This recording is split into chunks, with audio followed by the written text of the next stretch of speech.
Okay, g'day. All right, so I'm going to talk about polycystic ovary syndrome. So not very good. So regulating hormones throughout the body and insulin, things like this can get a real problem, periods and all that.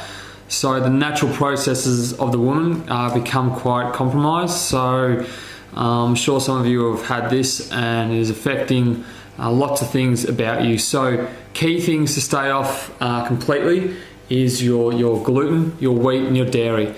Anything processed, anything manufactured, a lot of sweets, drinks, anything you can think of that's that nature, which is basically anything man-made and processed. So that's something you need to stay off. Even fruits you need to be careful of. So the real high sugary ones. So if you want to look into that a bit more, the differences between maybe high GI, medium and low GI fruits. The list is pretty big. But fruits, you wouldn't eat a lot. Fruits more or less restore liver glycogen, so energy within the liver and all that, so it can actually help you to sleep a little bit better, but too much, yes, when you have insulin resistance, which is type 2 diabetes, comes counterproductive a bit. So that thing that people take, which is called, I did write it down, metformin. So that's really good, helping to regulate insulin in the cells and helping it to actually uptake glucose like it's meant to, which is really good. So you take that either once or twice a day, and that'll be prescribed by your doctor and whatnot. The other one is chromium.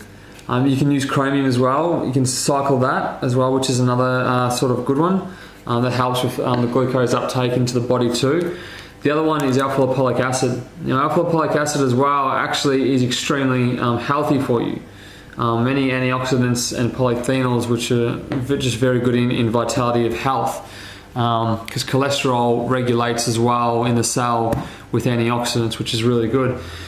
The other one that is a really good one that can help with polycystic ovary syndrome is your Q10. So even though the heart produces your CoQ10 and manufactures that, and that's to do with your mitochondrial, your energy-based cell, which is in every cell of your whole body, which is your surviving cell that gives you energy, basically. It really does. But it can come compromised too. Now, in conjunction with that being an energy-based cell, mitochondrial, and how CoQ10 does that, so it can give you overall general health. What the biggest thing is that you need to make sure that when you do anything that is nutrition based, really on this type of polycystic ovary syndrome, everything needs to be very clean. But in conjunction with training, when you weight train, you actually help to force the pancreas, because it's going into a survival mechanism, so it recognizes with the brain and the body to actually start producing and secreting more insulin to re-regulate it through the body. So, I mean, you've got your type 1, which is no insulin, and type 2, which is insulin resistance, where, it doesn't uptake and it just floats around, blah, blah, and causes problems. So you have to be careful how much of stuff you eat. And type 3 is your Alzheimer's.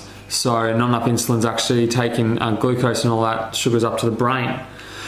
So there's lots of things to avoid. And if you have an insulin type resistance, this is problems. Now, and the other process is what happens is that a lot of, because everything 24/7 is regulating and working through the body with polycystic ovary syndrome, the problem is what happens is that excess hormones as well float around the bloodstream, and that can cause reactions within the body for hormones to mess up, and the bloodstream becomes toxic as a nature.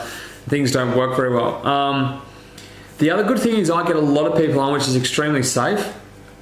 You can try inositol powder. Well, this one's actually not a powder. This one's actually the sugar cane, which is actually better. I believe it's better. I believe it feels and works better. Doesn't make my body as acidic as the actual man-made powder stuff, which is a good thing. The more your body's acidic, the more everything disease-wise and sickness and illness grows. So that's a key thing to know in any situation. And the more acidic your body is, the more oxygen suffers within the body to regulate everything, and cells just don't basically want to work. They're trying to, but they can't. And there could be other things going on with insulin type problems. So yeah, the cells, not all cells are going to open up and take up the glucose, but inside the cell you've got GLUT transporters, which actually do a vital role in actually taking up different types of energy and taking them to where it needs to go, whether it be the organs and whether it be the tissue and the brains, and helping regulate hormones. And the list is huge, so you can look into GLUT transporters in YouTube. But I get a lot of people on the inositol to help really regulate their it helps to regulate all hormones through the body, balances them out. Brain chemistry helps to grow back neurons and helps everything to fire better within the brain. So that's huge. People I've got on that, I've seen a massive turnaround with them in just like a week. So that's extremely good. But okay, so that's a big one. So training, doing at least, you could do 3 days a week muscle adaptation work, not necessarily cardio, but it's the muscle endurance based work that will force the pancreas to, and partially the liver, to recognize and then reproduce and synthesize more insulin within the body. And then every maybe month or couple of months you could go and get your insulin retested and see if it's actually producing more. Yeah, the list goes on. I wrote a massive amount of things down that is involved in it, fatigue, or chronic fatigue, joint pain, anemia, osteoporosis, arthritis, hypertension, blood clotting, bowel cancer, inflammation. Inflammation's a big one. If your body's not inflaming, then your cells are actually eating the inside of your body. So inflaming is actually good for your body. That's a key thing. If you're not, your body's eating itself. So people that are bulimic, things like that, they've just shut down that many different metabolic processes in the body that it's really struggling. Adrenal glands and cortisol are probably going to be high. So within the body, so stress is always going to be up. So inositol will definitely help to regulate that even a little bit better within the body, help keep anxiety and stuff under control. The other things what I would get tested for all of the time, you'd want to get your HDLs and your LDLs, so cholesterol really tested, because that regulates hormones, regulates fats, regulates insulin. What's the other big one? And antioxidants in the body. So really, really important, things like that to be aware of. Because you've got to remember your body works and functions as a whole. At the end of the day, if one hormone is down, 3 or 4 other more are going to come in and try and do the job, because your body works and functions as a whole. And you can see from experience, if you think with people that have problems, they're so out of whack from their body and they're just suffering in so many ways because something's not working. So no coffees, no stimulants, nothing like that. Honestly, you have to have an extremely, really boring diet. But if you think of that, extremely good, really clean, and then you do muscle work because it's the last thing the body wants to do. But when you do muscle work, because it's such a massive energy source on top of the body is forced to produce lots of things that are produced in our organs and in our brain chemistry as well. Provided you have really good nutrition on top of that, you're going to get really good results. I would even go and get, so if you can get your cholesterol checked, if you can get another lot of glucose checked, so sugars, things like that, if you can get a really good amino acid all done, so I think you can get a list of about 25 different amino acids. I've got a bit of paper here, but that would be really, really good. Just seeing what else I wrote down. That's really important to be aware of, with metformin, with stomach upsets, cramps, diarrhea, a bit of nausea, things like that. If you're starting to have things like that, you can use the supplement Gut Relief. The brand Metagenics is always better, but Gut Relief, really good. Now you can mix that with some glutamine. That can really help because that feeds the gut and the intestinal tracts as well. The other one, Cushion, actually, or Cushion, however you want to say it, actually really helps to bind the cells of the intestinal tract together, so there's no a leaky gut, so there's no walls, so that's really, really good. And if you're finding you're not breaking down foods enough, you can take on, you've got a super enzyme which covers lots of areas of different things.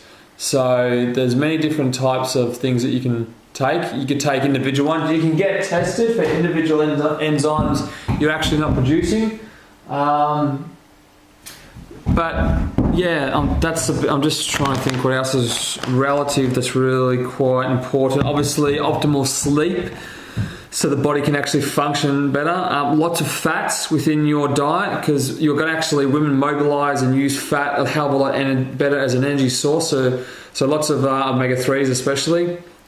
And even flaxseed, and even like walnut and almond oil, things like that are actually a land base, omega-3, 6 and 9, so really good peanut butter, but not in the jars or not the nuts. The nuts are too much energy for you, so don't even go the nuts. If you were going to have nuts, they need to be soaked so they're mushy, less to break down, but you want to get them in the jars so they're already made. Neurological disorders, anxiety, blood loss, low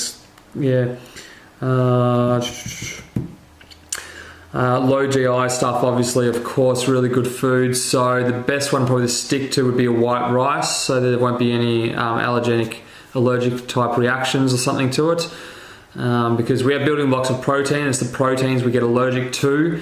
We can build up other reactions to other foods that don't have proteins in them, like say lots of fruit. So if you have too much fruit, you build up an intolerance to that. Your body just goes, I don't want any more fruit. And you can apply that to anything you've probably had in your life. So it's important to think of things like that.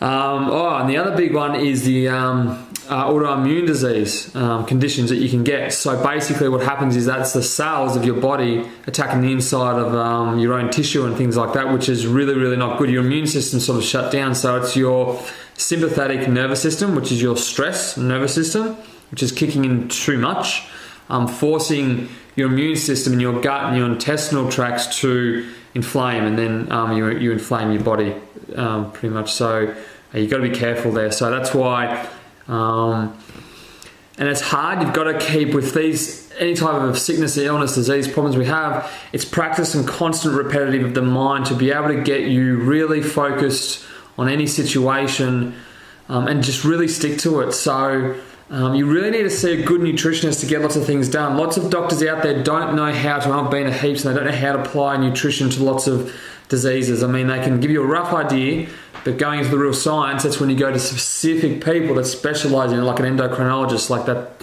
If you've seen people like that, they really know their stuff when it comes to polycystic ovarian syndrome, especially if then they're a woman. They're really going to be able to help you.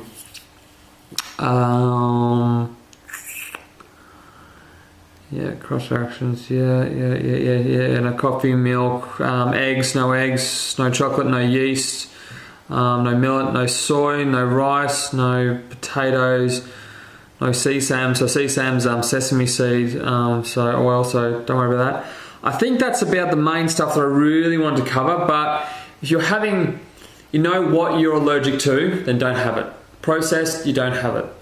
You've got to have, your body works on the vitality of certain things more so than others. Your body having insulin resistance is not going to hang on to a lot of, this is a key one, minerals, electrolytes and vitamins, key things. So even getting in superfoods. So getting things like getting really good, something that has, so Chlorella is really good for alkalining your body, spirulina, barley grass, alfalfa, things like that. So there's your alfalfa grass if you really want to concentrate it, and there's your kale. So that's a big one because your body is not being able to properly handle, I guess you could call them a heavy nature as such, which sugars and carbs are a heavy nature. Means it requires more energy and more insulin for the body to take it up. So try superfoods. It might just help. And more fats. The body's always going to want to take fats and amino acids, so protein, because that's what the brain first and foremost always needs, and a lot of the body functions and muscle mass to keep you moving. So that's what people keep forgetting, why it's so important. And then if you can't handle a lot of veggies, try the superfoods, things like that. Everything will regulate balance really well. The inositol will really help. Doing more concentrated things on more of an empty stomach allows them to absorb a bit more, and even after a workout, some of them are fine. They'll just go in a bit quicker, which is good. Sorry it was a long video, but I was trying to get it all in under 15 minutes. And good luck, all the best. Anything else, let me know and I'll do my best to go into the science. Cheers.